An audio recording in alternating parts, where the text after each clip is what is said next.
Kita nak pergi grocery hari ni. Mana kat depan lah. Yang ni. Fancy. Dia macam Giant campur Aeon. Campur disco. Kalau nak beli ayam, kita makan dan masak saja. Oh, jangan. Kita tengok. Sorry, tu apa? Ramen. Saya dalam dunia saya. Ni semangat ni cakap dengan ramen. Tapi sekarang dekat Chinatown. Diorang tengah ambil resepi ke? Ramen udang. Kat ni untuk saya. Biasanya $20. Masak apa? Masak sambal? Masak lah apa-apa. Macam tak relax ni. Saya ambil yang paling besar lah sebab dah $4. Saya tengah mencari roti yang paling murah. Apa? Brand apa? Kita orang kalau roti pun ambil paling murah je, $1 je. Tapi dah habis. Aku tak sihat ni. Tak apalah, student. Faham. Menghasut beli pohon. Dah macam paparazzi betul. Kalau yang macam ni, dia tak tekstur dia tak sama macam yang ni. Yang ni macam chewy sikit. Still cookies juga. Cookies juga, tapi dia macam keras sikit.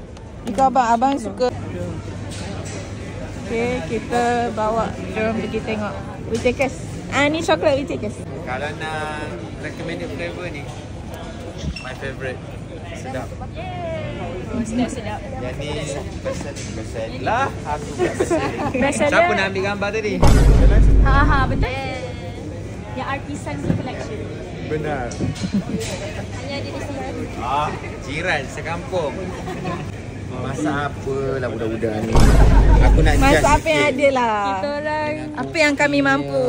Cookie ni untuk cookie ni untuk study. Cookie ni untuk study. Telur ni telur. Sehari separuh telur. Pecah tu asing kan? Not even nasi bujang. Ya Allah, siang. Cabbage ni buat sayur goreng. High grade lah. Oh, I love it. So I come back last year. Oh, really? It's so good, man. You go there often? Oh, Kenapa lah aku gini? Bapa mana ada guys? Grocery, crazy dia. Dapat okay. Maaf kalau tak boleh meet and greet.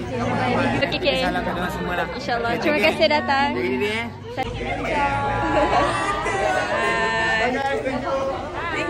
Bye. Bye.